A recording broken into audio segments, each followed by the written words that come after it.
Bismillahirrahmanirrahim. Sujud 7 kali lupa, sujud 5 kali kuat, heboh satu kampung. Kagak sah. Lo kesianan imam diusir di kampung cuma gara-gara lupa 7 rakaat 7 takbir doang. Artinya apa? Itu salah satu kualitas yang kurang. Maklum emang sembahyangnya karena sholat Idul Adha dan Idul Fitri ini. Imam timbang lupa sholat takbir 7 kali sama 5 kali, habis satu kampung ramai. Orang kalau ngerti mah enak. Makanya yang perlu kita tempat tuh keyakinan, ilmunya ini yang mahal. Maka ketika kita bicara iman takwa, kualitas iman takwa ini yang kita bangun. Maka tadi proses kita dalam beribadah, proses kita maulid, proses kita dalam sodako, proses kita dalam etikaf, ini kita kudu tingkatkan. Karena sekali lagi bagian hal inilah yang akhirnya menjadi kekurangan kita sebagai umat Islam, dan akhirnya kelihatan umat Islam timbang banyak doangan, belum timbang urusan dunia. Apalagi kalau kita bicara soal urusan dunia, hiruk pikuk aneka ragam keributan dunia semakin banyak. Makanya kadang-kadang orang disuruh ibadah enggak cuma gara-gara kerjaan dunia. Kadang-kadang pakai dalil lagi. Walatan sana sibaka minad dunia. Jangan kau lupakan nasib di dunia. Kita ajakin kerja, kita ajakin ke masjid, kita ajakin ngaji. Dia lagi nyurusin dunia, mau itu pakai dalil. Walatan sana sibaka minad dunia. Jangan kau lupakan nasib di dunia. Makanya saya jadi dunia. Baca dari awal PA. Wabtaghi fima ataqallahu darul akhirah. Ayat itu dulu yang disebut, baru walatan sana sibaka minad dunya. Artinya apa? Saya cuma garis bawahi, ayo bangun kekuatan kita dalam ruh iman, ruh ketakwaan, karena inilah yang menjadikan proses kita bisa menjadi ahlul khair. Insya Allah. Jadi ribetnya bagaimana kayak urusan dunia, tetap pikirin kita udah jadi khairun apa jadi syarrun. Itu kan jadi orang bertakwa, begitu disebutin.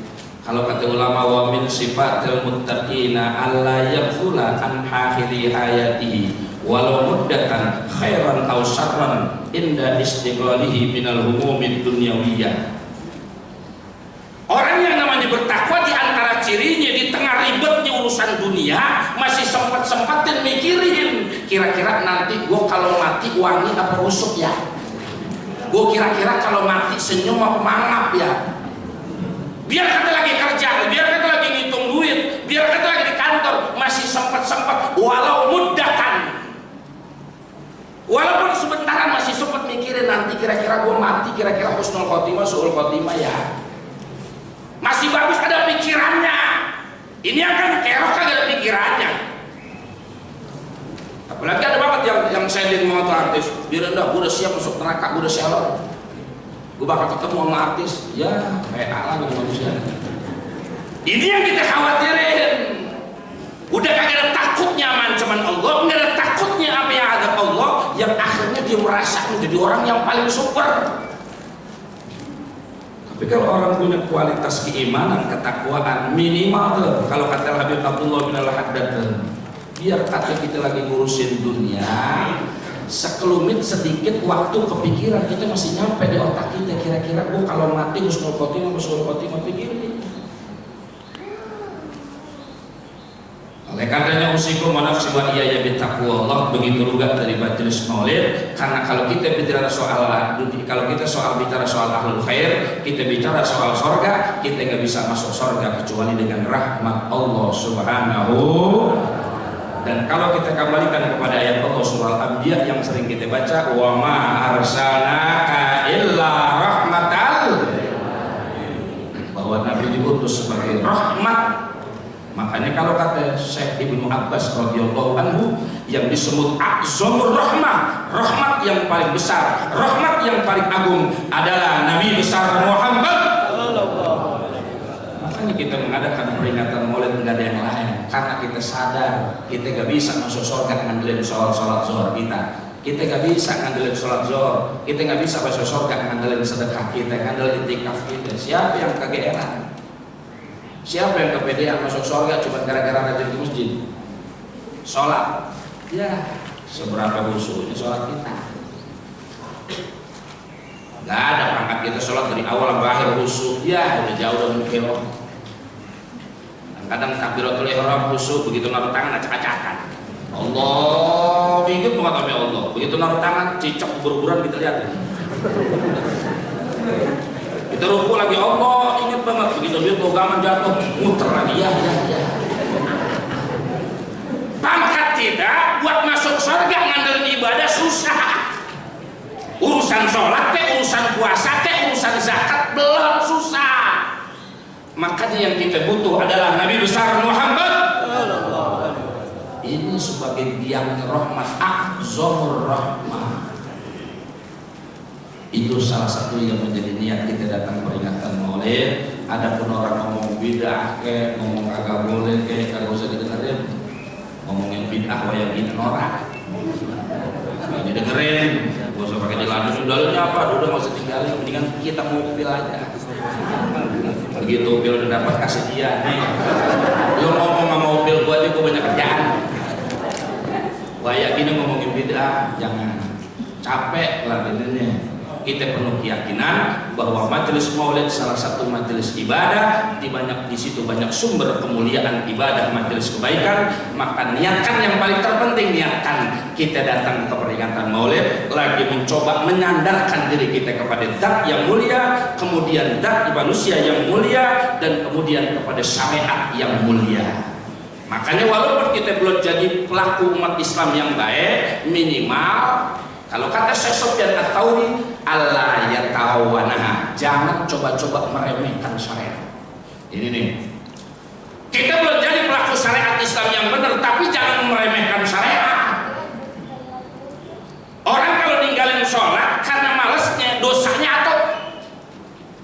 Tapi sekarang banyak orang kagak mau sembahyang karena ngeremehin ini yang brengseknya.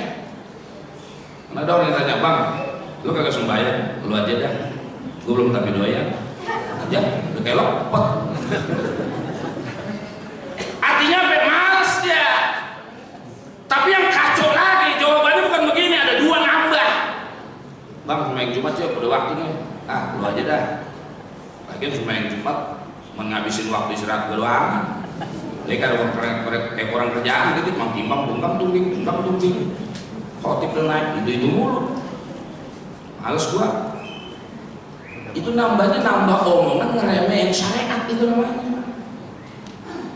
Makanya kalau udah jatuh nih ngeremehin syariat, bagaimana kita bisa jadi orang mulia sementara sandaran kita yang ketiga syariat yang Allah muliakan. Baik-baik nih, jangan ngeremehin. Makanya orang dulu kenapa mulia-mulia sama syariat pada getep-getep, yakin. Contoh kayak Jumatan orang dulu, ini mah cerita orang dulu. Kagak di Tanah Abang, kagak di Depok, saya yakin banget tuh kalau sholat Jumat, masya Allah sesuai dengan hadis Rasulullah. Jauh sebelum waktu Jumat udah pada datang. Kenapa bang? Pada ngarep kontak. Jam 11 udah pada nyampe, setengah 11 udah pada nyampe, pada putih-putih, pada nyari sunnahnya.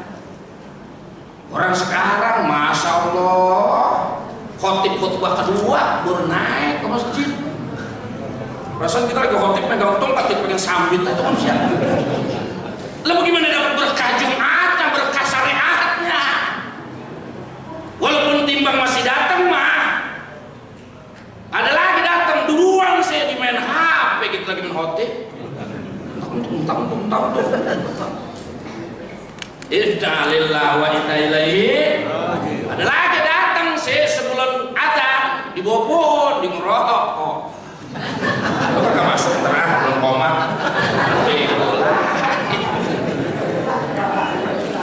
Inna lillahi wa inna ilaihi. Makanya saya kagak dapat banget kalau dapat tugas khutbah Jumat di komplek, gua kagak dapat banget. Maaf nih, komplek mana aja emang? Kenapa bang? Saya pernah kejadian ada di salah satu komplek, saya kagak sebut dah, takut ada pada pengurus masjidnya. Sampai sono udah setengah 12, itu udah waktu sekarat kalau kata saya mah. Kan kalau dalam sholat Jumat kan sunnahnya khotib belakangan. Khotib belakangan. Sekarang mah semua pengen jadi khotib semua sih. Belakangan semua. Yang sunnah khotib belakangan, yang khotib yang belakangan itu sudah khotib doang. Kalaupun duluan umpetin. jangan ditongolin. Kenapa emang? Kalau khotib udah datang, malaikat pergi. Makanya khotib kalau datang umpetin, tapi jangan gudang. Kalau di masjid-masjid di Betawi, di Jakarta masih banyak tuh di tempat khotib, tempat di situ dimuliain. Ntar begitu udah waktunya naik, baru khotib naik keluar. Sekarang coba dah, pernah saya di komplek khotbah Jumat, gila kok enak banget. Kalau kita bukan karena kefarduan kita pulang tuh, udah waktu masuk, udah jam 12. Wah, udah waktu masuknya adzan lah. Kapan adzan? Entar Ustaz, nungguin jamaah. Di jamaah di luar ngomong apa? Ke masjid juga, entar nungguin adzan. Di masjid nungguin orang nungguin adzan. Kan kayak yang tidur malaikat, gimana sih brengsek banget dah. Ini artinya roh kita yang syariat sekarang semakin berkurang. Makanya ayo kita mulai peringatan Maulid, mudah-mudahan insya Allah semua yang menjadi syariat kita, mulai dari syariat sholat Jumat, syariat puasa, syariat apapun berkaitan dengan ibadah, insya Allah itu ada rohnya dan akhirnya kita tingkatkan. Insya karena itu kembalinya bukan buat kita juga, bukan buat siapa-siapa, bukan. Kalau dalam bahasa Shahihul Hikam, wa innama amaraka bihadhihi wa nahaka an hadhihi lima ya'udu 'alaika. Kalau kata para ulama menyebutkan bahwa Allah melarang begini, Allah merintahkan begini, kembalinya buat sampean-sampean juga. Kita ke masjid, kita ke musholah, kita ngaji, kita sedekah, ujung-ujungnya biar lu di kuburan enak, begitu. Kagak ditabokin, kagak dikebukin, kagak dikeret, kagak digilus. Ujung-ujungnya buat lu juga, buat saya juga. Saya ke masjid nggak ada urusannya sama Ranoto, nggak ada. Saya ke musholah kagak ada urusan dengan musholah, saya ke pengajian kagak ada urusan dengan pengajian. Makanya ustaz disebut khuddamul masajid, khuddamus syi'ardin. Kita sebagai ustaz, sebagai semua yang berkaitan dengan nilai rohnya agama disebut dengan pengabdi, khodimnya Allah, khodimnya agama. Kalau udah khodim berarti khidmah, berkhidmah.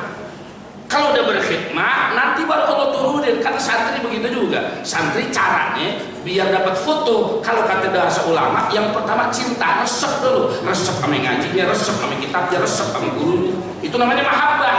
Kalau mahabbah udah muncul, nanti akan muncul khidmah.